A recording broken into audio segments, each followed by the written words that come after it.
এখন রঞ্জিত বাজাজ তিনি বলেছিলেন যে পরশুদিন রাত্রিরে পোস্ট করে আনোয়ার আলীর নেক্সট 24 আওয়ারটা কিন্তু ক্রুশিয়াল। আর সেই 24 আওয়ারের মধ্যে বহু ঘটনা ঘটেছে, সেগুলো নিয়ে কালকে কথা বলেছি। মোহনবাগানের তরফ থেকে পোস্ট করা হয়েছিল যে আরও ডুরান্ড কাপে আনোয়ার আলীর ম্যাজিক দেখার জন্য তোমরা ওয়েট করছো কিনা। মার্কাসের তরফ থেকে টুইট আসে যে এখনও অবধি মোহনবাগানের আনোয়ার আলীর ব্যাপারে ওরই হওয়ার মানে ভয় পাওয়ার মতো কোনো সিচুয়েশন তৈরি হয়নি। এই ধরনের ব্যাপার যখন কালকে সমস্ত বড় মিডিয়া বা মোহনবাগানের স্বয়ং মোহনবাগানের পেজ থেকে যখন বেরিয়ে আসে, তারপর আমরা অনেকেই কথা বলেছি সেই ব্যাপারটা নিয়ে, এবং মনে করা হয়েছিল যে চলো এটা একটা লিগ্যাল পদ্ধতিতে মোহনবাগান ফাইনালি আনোয়ার আলীকে ধরে রাখছে। কিন্তু রঞ্জিত বাজাজ, যিনি আনোয়ার আলীর শুধুমাত্র তার দিল্লি এফসির মালিক না, অলমোস্ট তার কাছে একজন ফাদার ফিগার, তার দেওয়া 24 ঘন্টা সময় পেরিয়েই যাওয়ার পর স্পোর্টস স্টার, যেটা দ্য হিন্দুর একটা বড় স্পোর্টস উইং আমরা জানি, সেখান থেকে জার্নালিস্ট নীলাদ্রি ভট্টাচার্য, তিনি বাঙালি, তিনি চেন্নাই থেকে বসে খবর পাঠাচ্ছেন বা ব্রেকিং দিচ্ছেন যে ইস্টবেঙ্গল কিন্তু 5 বছরের একটা মেগা চুক্তি করেছে আনোয়ার আলীর সাথে, এবং তার একটা পার্মানেন্ট ডিল এই মুহূর্তে কমপ্লিট হয়েছে। And it's a huge deal. এবং আমরা জানি এর আগে বিভিন্ন সময়ে বিভিন্ন জায়গা থেকে পরশু দিনকে কথা হয়েছে যে যদি আনোয়ার আলী কোনো ক্লাবে মুভ করে তাহলে সেটা একটা রেকর্ড ব্রেকিং ট্রান্সফার হতে পারে, সেটা একটা হিউজ মানিটারি যোগাযোগ তার মধ্যে থাকতে পারে। একটা ক্লাব হিসাবে দিল্লি এফসি তারা হিউজ টাকা রিসিভ করবে, এবং আনোয়ার আলী প্লেয়ার হিসেবে কিন্তু একটা রেকর্ড ব্রেকিং স্যালারি পাবো। এবং আনোয়ার আলী যে স্ট্যাচারের প্লেয়ার বা যেভাবে নিজেকে লাস্ট আড়াইটা সিজন তুলে এনেছে ইন্ডিয়ান সুপার লিগে, সেটা তার জন্য পাওয়াটাই একদমই যথার্থ। এবার বিষয়টা হচ্ছে যে এখানে একমাত্র এই স্পোর্টস স্টারের তরফ থেকে করা নিউজ ছাড়া সেইভাবে কোনো অথেন্টিক মিডিয়া এখনও এই ব্যাপারটা নিয়ে কথা বলেনি। হ্যাঁ, তার মাঝে আরও অনেকে বিভিন্নভাবে সেই খবরটাকে কোট করে কথা বলেছে, বাট এর বাইরে আর কোনো মিডিয়া থেকে এই খবর এখনও উঠে আসেনি। এবার এই বিষয় নিয়ে যা কিছু বলার রয়েছে, সত্যি মিথ্যে, গুজব, ফ্যাব্রিকেটেড, নাকি এটা একদম হয়ে গেছে, এখনও লিগ্যাল প্রসেস কি বাকি রয়েছে, পুরোটা নিয়ে যা কিছু আমার ওপিনিয়ন বা ইনফরমেশন রয়েছে আমি শেয়ার করার চেষ্টা করব। দেখো, ইতিমধ্যে এটা বহুজনের জানা হয়ে গেছে। প্রথমে আমি কমিউনিটি ট্যাবে পোস্ট করেছিলাম, তখন হাতে সময় ছিল না ভিডিও বানানোর মতো, এখন হয়েছে, বানাচ্ছি। কিন্তু মাঝখানে অনেকেই দেখলাম এটা নিয়ে কথা বলেছে, এবং অনেকে অলরেডি ক্লেম করতে শুরু করে দিয়েছে যে হ্যাঁ, আনোয়ার আলীর পুরো ব্যাপারটা এই মুহূর্তে কনফার্মড হয়ে গেছে, আনোয়ার আলী ইস্টবেঙ্গলে সই করে ফেলেছে। অবশ্যই যদি ইস্টবেঙ্গলে সই করে তাহলে নিশ্চিতভাবে সেটা ইস্টবেঙ্গলের জন্য ভালো হবে, এই নিয়ে কোথাও কোনো আপত্তি থাকার জায়গা নেই। কারণ ইস্টবেঙ্গল দীর্ঘদিন ধরে একজন এস্টাবলিশড বা ভালো কোয়ালিটির ডিফেন্ডার খুঁজছিল, ঠিক কথা। এবং এত বছরের একটা চুক্তি, মানে একটা লম্বা সময় অবধি বলা চলে যে আনোয়ার আলীর যদি ইস্টবেঙ্গলে ফাইনালি সইটা করে থাকে, তাহলে লম্বা সময় ওর যে কেরিয়ারের পিক টাইমটা থাকবে সেটাও ইস্টবেঙ্গলকে সার্ভ করবে। এবার এখানে আরও একটা ব্যাপার হচ্ছে যে গতকাল বিভিন্ন কমেন্ট এসেছিল, এখনও অবধি আসছে, যে আনোয়ার আলীকে নেওয়ার জন্য ইস্টবেঙ্গল এখানে যায়নি, ইস্টবেঙ্গলের ইন্টারেস্ট ছিল না। কিন্তু আরও এক পক্ষ অনেকে মনে করে যে না, ইস্টবেঙ্গলই আনোয়ার আলীর জন্য রঞ্জিত বাজাজের কাছে গেছিল। এক পক্ষ মনে করে রঞ্জিত বাজাজ নিজে আনোয়ার আলীর ব্যাপারটা নিয়ে ইস্টবেঙ্গলের কাছে রিচ করেছিল। এবার ব্যাপারটা হচ্ছে যে ইস্টবেঙ্গল নিজে আনোয়ারকে নিতে চাক বা রঞ্জিত বাজাজ তিনি নিজে আনোয়ারকে ইস্টবেঙ্গলে দিতে চান, ব্যাপারটা যাই হোক না কেন, যদি ফাইনালি আনোয়ার আলী ইস্টবেঙ্গলে আসে, রেকর্ড ডিল হোক, রেকর্ড স্যালারি হোক, সমর্থকদের কাছে সেটা ম্যাটার করে না। সমর্থকদের কাছে ম্যাটার করে যে তার কোয়ালিটিটা, তার ডিফেন্সিভ এবিলিটিটা এবং তার লং টার্মে সার্ভিস দেওয়াটা, সেটা ইস্টবেঙ্গলকে নিঃসন্দেহে হেল্প করতে চলেছে। এবার দ্বিতীয় ব্যাপার হচ্ছে যে এর মধ্যে সত্যিই মিথ্যা, গসিপ, ফ্যাব্রিকেশন কী রয়েছে। দেখো, এখনও অবধি এটাকে জোর গলায় যদি কেউ ক্লেম করেই বসে যে এটা ফেক, এটা পুরোপুরি ফ্যাব্রিকেটেড, আমার মনে হয় না সেটা এখনই উচিত হবে বলে। অবশ্যই আমরা সবাই এই মুহূর্তে দাঁড়িয়ে যারা হয়তো জোর দিয়ে বলেও দিচ্ছে যে না আনোয়ার আলী ব্যাপারটা হয়ে গেছে, তারাও কিন্তু মনে মনে ওয়েট করছে যে মার্কাসের একটা টুইট অন্তত পক্ষে আসুক, মার্কাসের তরফ থেকে কিছু অন্তত জানানো হোক, তারপরে ব্যাপারটা পুরোটা দুধ কা দুধ পানি কা পানি হবে। আমরাও সেটা ওয়েট করছি। তার আগে এখনই এদেরকে ফেক বলে দেওয়া বা ফ্যাব্রিকেটেড বলে দেওয়া, রঞ্জিত বাজাজ নিজের স্বার্থে ব্যাপারটাকে করতে চাইছেন, তিনি আবারও এই খেলাটা খেলছেন, এগুলো বলে দেওয়াটা ভীষণভাবে বোকামি হবে, এবং সেটার মধ্যে কোনো যুক্তি থাকবে বলে আমার অন্তত পার্সোনালি মনে হয় না। কারো যদি মনে হতে পারে সে ক্লেম করতে পারে। নেক্সট ব্যাপারটা যেটা আরও অনেকে প্রশ্ন তুলছে যে লিগালি কি পসিবল, কারণ এক নম্বর হচ্ছে 2023 সালে 4 বছরের একটা লোন চুক্তিতে দিল্লি এফসি মোহনবাগানে আনোয়ার আলীকে পাঠিয়েছিল। এবার আমরা জানি যে এইভাবে লোন চুক্তি কিন্তু 4 বছর থাকে না, যেহেতু প্রাইমারি চুক্তি হয়ে গেছে, তারপরেও কিন্তু তাকে পার ইয়ার একটা রিনিউ করতে হবে। অফিসিয়ালি।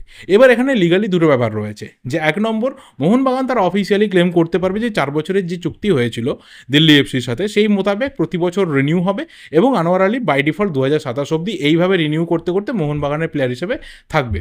আবার সেকেন্ড একটা লিগাল প্রসেস এরকমও হতে পারে যে যেহেতু দিল্লি এফসি তার মাদার ক্লাব, তো সেই জায়গা থেকে সে মনে করতে পারে পেরেন্ট ক্লাব হিসেবে, মাদার ক্লাব হিসেবে, যে আমি যে কোনো মুহূর্তে সেই লোন ডিল থেকে কিন্তু প্লেয়ারকে বার করে নিয়ে আসতে পারি, যদি তার জন্য বেটার অফার কোথাও রিচ করে যায়, বা যদি সেই ক্লাব মনে করে যে আমি আমার টিমে নিজেকে নিজের প্লেয়ারকে ফিরিয়ে নেবো, তাহলে সেই ক্লাব কিন্তু করতে পারে।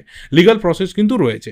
কিন্তু এখানে যেটা অনেকে বলছে যে ফিফার যে রুল রয়েছে সেই রুল মোতাবেক এই লোন ডিলটা অ্যাপ্রুভ হবে না। তাহলে এখানে মনে রাখা দরকার, যেটা শুরুতে বললাম, যেটা কালকেও বলেছি, বা যেটা এর আগে অনেকে কথা বলেছে, যে আমাদের এআইএফএফ কিন্তু এখনও অবধি যে কোনো কারণেই হোক 2025-এর আগে এই রুলটাকে অ্যাপ্লাই করেনি। মানে 2024 তো হয়েই গেছে, ছাড়ো এখনও এটা অ্যাপ্লাই হয়নি। 2025-এ গিয়ে এটা বাই ডিফল্ট অ্যাপ্লাই হয়ে যাবে।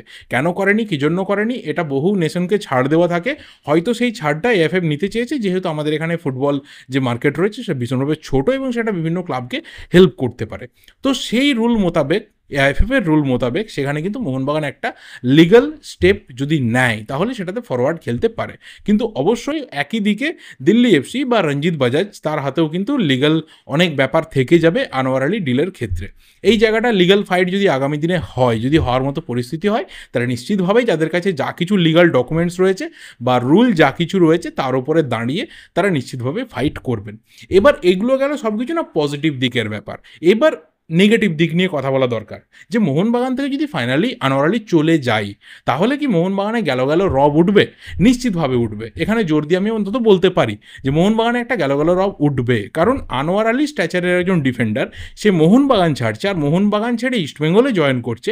এটা কোনো মোহনবাগান সমর্থক ইজিলি মেনে নিতে পারবে না। এটা শুধুমাত্র মোহনবাগান ইস্টবেঙ্গল না, মানে গোটা ওয়ার্ল্ড ফুটবলে যদি ট্রান্সফার দেখা হয়, তাহলে রাইভাল ক্লাব যদি একটা প্লেয়ার ছাড়ে, নিজের ক্লাব ছেড়ে যদি রাইভাল ক্লাবে জয়েন করে, তাহলে সেটা কোনো ক্লাবের সমর্থক মেনে নিতে পারে না।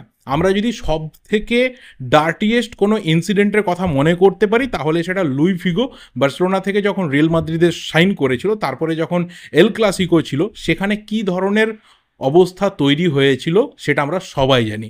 শুধুমাত্র বোতল, জল বা খাবার দাবার উড়ে এসে পড়েনি, একটা গোটা আস্ত একটি পশুর মাথা সেটাও কিন্তু উড়ে এসে পড়েছিল যখন সেখানে লুই ফিগো কর্নার কিক নিতে গেছিল।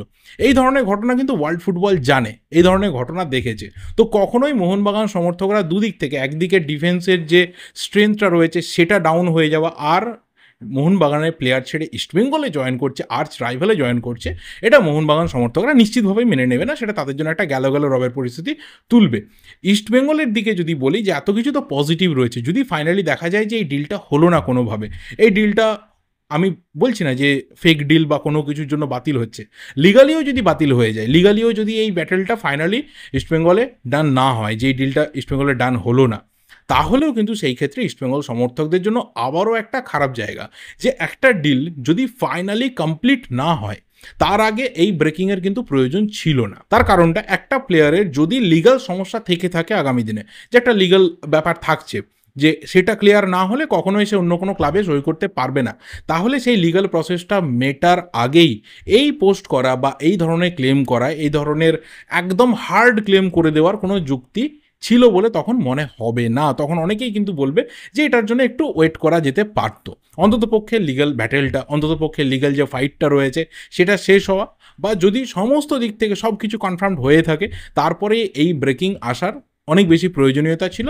না হলে এটা চেপে রাখা দরকার ছিল, পরবর্তী সময়ে কেউ না কেউ রিভিল করতো, সেটা অনেক বেশি কিন্তু ফেয়ার এনাফ হতো। কারণ আমরা কিছুদিন আগেই দেখেছি যে আপুইয়ার যখন অ্যানাউন্সমেন্ট হয়, তখন আননেসেসারি কিছু লোকজনের জন্য সেখানে কিন্তু সমগ্র যে ইস্টবেঙ্গল ফ্যান্স রয়েছে তাদেরকে ট্রোলড হতে হয়, যেটা ইস্টবেঙ্গল সমর্থকরা কিন্তু কখনোই ডিজার্ভ করে না। একটা শতাব্দী প্রাচীন ক্লাব, সেখানে কোটি কোটি সমর্থক রয়েছে, তাদের ইমোশনস রয়েছে, তারা একটা জায়গা থেকে দাঁড়িয়ে ইস্টবেঙ্গল ক্লাবটাকে ভালোবাসে, কোনো কিছুর বিনিময়ে নয়, কেউই না।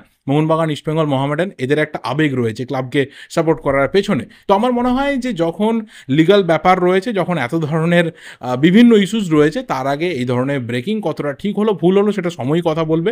আবারও বলছি, ডিলটা যদি ফাইনালি হয় তাহলে ইস্টবেঙ্গলের জন্য it will be a mega deal, আর যদি না হয় তাহলে সেটা পরবর্তী সময় মোহনবাগানের সাথে আনোয়ার আলী বা রঞ্জিত বাজাজের কি সম্পর্ক থাকবে, সব দিকেই কিন্তু আমাদের তাকিয়ে থাকতে হবে। তবে অবশ্যই সবটা বলার পরেও আমি লাস্ট এটা বলেই শেষ করব যে এখনও অবধি ওয়েট করতে হবে। এই ব্যাপারটাতে যারা উচ্ছ্বাসে থাকতে চায় তারা নিশ্চিতভাবেই থাকবে, যারা গভীর শোকে চলে যেতে চায় তারা গভীর শোকে চলে যেতে পারে। তবে অবশ্যই আমাদের ওয়েট করে থাকতে হবে দ্য গোট জার্নালিস্ট মার্কাসের জন্য, যে মার্কাসের তরফ থেকে কি আপডেট ফাইনালি উঠে আসে, মানে সেই আপডেটে কারা খুশি হয়। ইস্টবেঙ্গল ফ্যান্সরা খুশি হবে, মোহনবাগান ফ্যান্সরা খুশি হবে না, দুজনের কেউই খুশি হবে না, অন্য কেউ খুশি হবে, আমাদেরকে কিন্তু ওয়েট করে থাকতে হবে। সো ওভারঅল ব্যাপার নিয়ে তোমাদের কি ওপিনিয়ন রয়েছে অবশ্যই শেয়ার করো। আর একটা ব্যাপার আমি বললাম না, বলতে চাই না বা তার কোনো যৌক্তিকতা আছে বলে মনে হয় না, অনেকে প্রশ্ন তুলছে যে এর আগে ইস্টবেঙ্গল তো কোনো প্লেয়ারের সাথে 5 বছরের চুক্তি করেনি, সেখানে আনোয়ারের মতো একটা হাই পেমেন্টের প্লেয়ারের সাথে কি ইস্টবেঙ্গল চুক্তি করবে। এটা নিয়ে আমার মনে হয় না বলার মতো আমার কোনো এখতিয়ার বা আমার কোনো কি বলবো লেভেল আছে বলে, যে ইস্টবেঙ্গলের কাছে কত টাকা রয়েছে, ইস্টবেঙ্গল কত টাকা দিয়ে একটা প্লেয়ারকে সই করাতে পারে, এটা আমরা কি জানি? আমরা তো কিছু জানি না এর সম্বন্ধে। তো একটা ক্লাব যাদের একটা এত বড় লিগাসি রয়েছে, হিস্ট্রি রয়েছে, তারা একটা প্লেয়ারকে 5 বছরের চুক্তিতে সই করাতে পারবে না, সেটা নিয়ে যারা প্রশ্নচিহ্ন তুলছে, আমার মনে হয় তাদেরকে আর একটু রিসার্চ করা দরকার রয়েছে। আমার মনে হয় প্রয়োজন রয়েছে ক্লাবের অন্দর থেকে সেই খবরটা নিয়ে আসার। কোনো যুক্তি নেই, ইজিলি করাতে পারে, কোথাও কোনো প্রবলেম নেই, সেখানে সন্দেহের কোনো জায়গা নেই।